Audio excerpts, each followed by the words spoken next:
Welcome to Zito. I'm Yang Sheng from the Global Times. While the world is under threat of being ripped further apart amid the ongoing Ukraine crisis, some forces are trying to use the crisis to serve their goal of stigmatizing China, to make more trouble, to further undermine the ties between Chinese and the outside world via spreading disinformation. You might have heard about some shocking news about Chinese netizens' reactions to the Russia-Ukraine conflict recently, like this and this. And based on what we find on the internet, these messages all have connections with one organization, SupChina. SupChina sounds like a cool name, but it's one of many veteran China-bashing organizations based in New York, and it has been actively creating, spreading, and hyping anti-China content during the ongoing Ukraine crisis, trying to exploit the Ukraine issue unrelated to China in all respects, to make China look as bad as possible in the international arena amid the Ukraine crisis.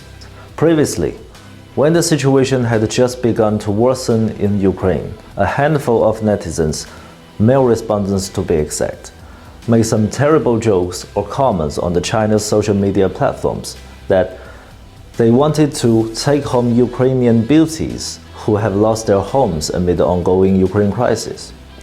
And such comments were strongly condemned by most other Chinese netizens, and China's internet watchdog soon took actions to punish the accounts that had been posting and spreading such offending and immoral comments.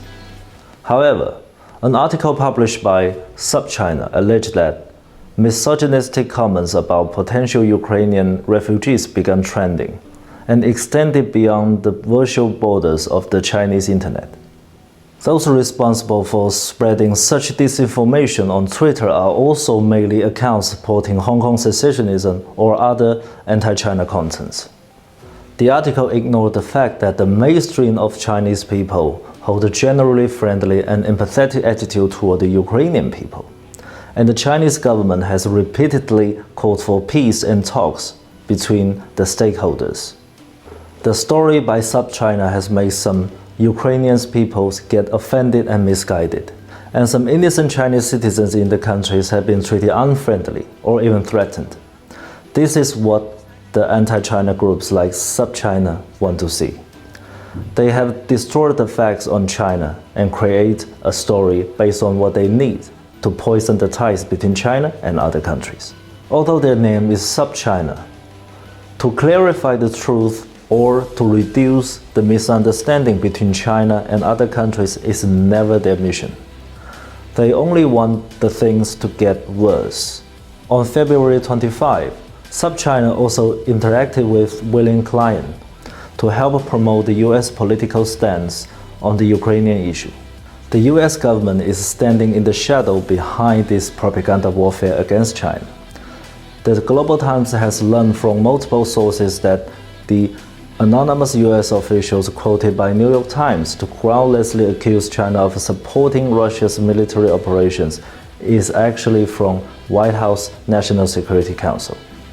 US-funded propaganda machines like Voice of America and Radio Free Asia are also platforms for brewing groundless accusations against China without first-hand investigations, such as Chinese students in Ukraine claiming to be Japanese, and of having poor protections and late evacuations by the Chinese government.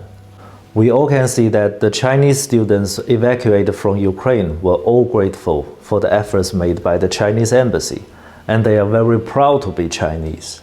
They all thank their motherland for bringing them home safely. The US politicians have tried very hard to distort China's neutral positions and try to force China to follow their sanctions against Russia. The sanctions launched by the United States and other Western countries are getting extremely nonsense and pointless, as they are not just targeting the Russian economy, but even targeting Russian movies, sport teams, musicians, trees, and even animals like cats. People in China don't understand how this could be helpful to solve the problem, as these could only increase hatred and damage the people-to-people exchanges. So before pushing China to abandon neutrality and to follow their sanctions, Should Western politicians and media rethink what they really want from this crisis? To mediate the conflict by mediations, or to maximize the damage upon Russia by sanctions, to let the Ukraine keep bleeding by supplying weapons, to criticize those who stay neutral by disinformation? China always encourages peace talks between Russia and Ukraine. Now we provide humanitarian aid to the Ukrainian people. Thanks to the assistance from the Ukrainian government, our Chinese students have finally been evacuated from the conflict zone.